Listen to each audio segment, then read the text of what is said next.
Do the stats for new PDGA disc approvals mean anything? Let's talk about it.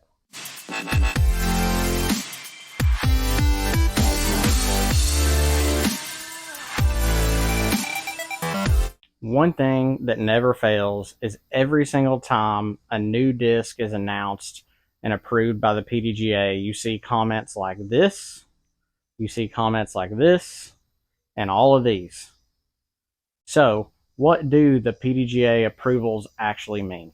So what I have here are the technical standards that the PDGA uses to approve each and every disc. Every disc approved by the PDGA for competition has to be approved based on these standards. Now, it's important to remember that this video will mainly be focused on the globally approved discs. There are other classes of discs, for instance, the 150 class, which would be discs that are lighter than 150 grams, which in Japan until 2018, all discs used in PDGA competition had to be less than 150 grams. So that created this own class category for those lighter discs. Other classes are super class, which are oversized discs, and vintage class, which include discs used for guts or ultimate or specific disc games. But let's get to why you're here, which is how can the stats that I see on the PDGA disc approval site tell me how a disc will fly, or can it? So let's start with the stats you're going to see on every disc. First, you're going to see a weight, and then you're going to see a disc diameter, a height, rim depth, rim thickness, an inside rim diameter, and then a ratio of depth to rim diameter, a rim configuration, and finally a flexibility. Now, all of these stats that you see are measurements that tell you this disc fits within the standards guidelines. So these aren't necessarily to tell a consumer how a disc flies, but they're more so to tell you and show you, based on the stats, that a disc meets the requirements for approval. Now, with that said, there are some things we can learn from these stats. So, for instance, I have my Clash Disc Vanilla here in front of me, and as you can see, the flight numbers that are given to this disc by the manufacturer, not the PDGA, are 11 speed, 6 glide, -2 turn, and a 1 fade. These are the numbers that everybody wants to know. So how can we try to give our best guess based on the stats available to us in a PDGA disc approval to figure out how a disc might fly? So first, the speed. Well, speed is typically a function of the rim width.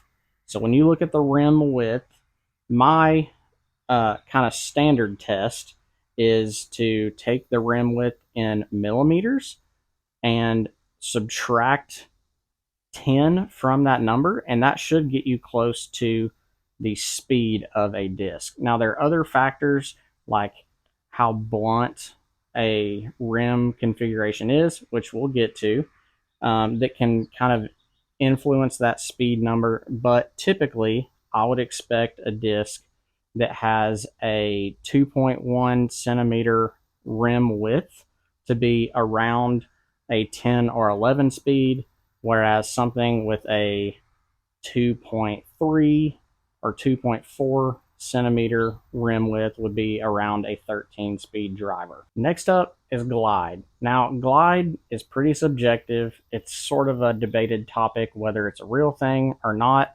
Shout out to Foundation. I personally believe glide is more of a factor when it comes to slower discs, but drivers with a lot of dome on them can give you more push down the fairway, especially if they're more of a neutral disc. At lower speeds, they'll tend to hang in the air a little bit longer than discs that have a more flat profile. With that said, height can kind of be a factor that would indicate the glide of a disc. The reason you're all here, stability. How do I know the stability of a disc based on PDGA approval? Well, I'm sorry to tell you, you kind of can't. I see a lot of times people trying to compare rim configuration of previous molds to rim configurations of a mold that's coming out or what they expect the disc to be similar to. And the problem is rim configuration or the rim depth ratio doesn't really tell you the stability of a disc. These two discs right here have almost the exact same profile, but guess what? Here's the actual flight numbers for these two discs. That's why rim configuration is a misleading value, because how rim configuration is measured is by a form being pressed into the disc, and little teeth get depressed based on the form or shape of this rim. Basically, rim configuration is there just to tell you how blunt a rim is outwardly facing. So putters have a really high rim configuration because they're more blunt. I think this is maybe the highest rim configuration I've ever seen. Basically, it's shaped like a brick. And then you have really low profile discs with a really sharp rim configuration. It can't be less than 26 though, that are really fast discs and sharp. And so that's a lower rim configuration. And there's typically ranges that certain style of discs fall under, whether it's a faster mid or a fairway or a putter. They're going to have sort of a range of rim configurations. But important to remember that the number one factor in disc stability is parting line height, which is the distance, if this disc was sitting on a table, from the edge of the wing to the base of the rim. That distance and space tells us the stability of a disc. So a disc with a higher parting line height, meaning more distance from the bottom of the disc to the edge of the wing, that's going to be a more overstable disc.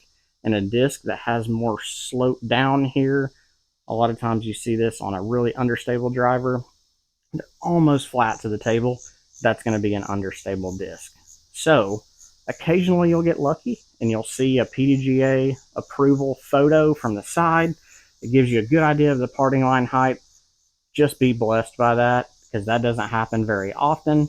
That can kind of give you an indicator of how stable the disc is going to be. But most of the time, this is what you get. A picture from the top, and you just get a rim configuration value. And you really aren't going to know the stability of a disc until you throw it. So there you have it.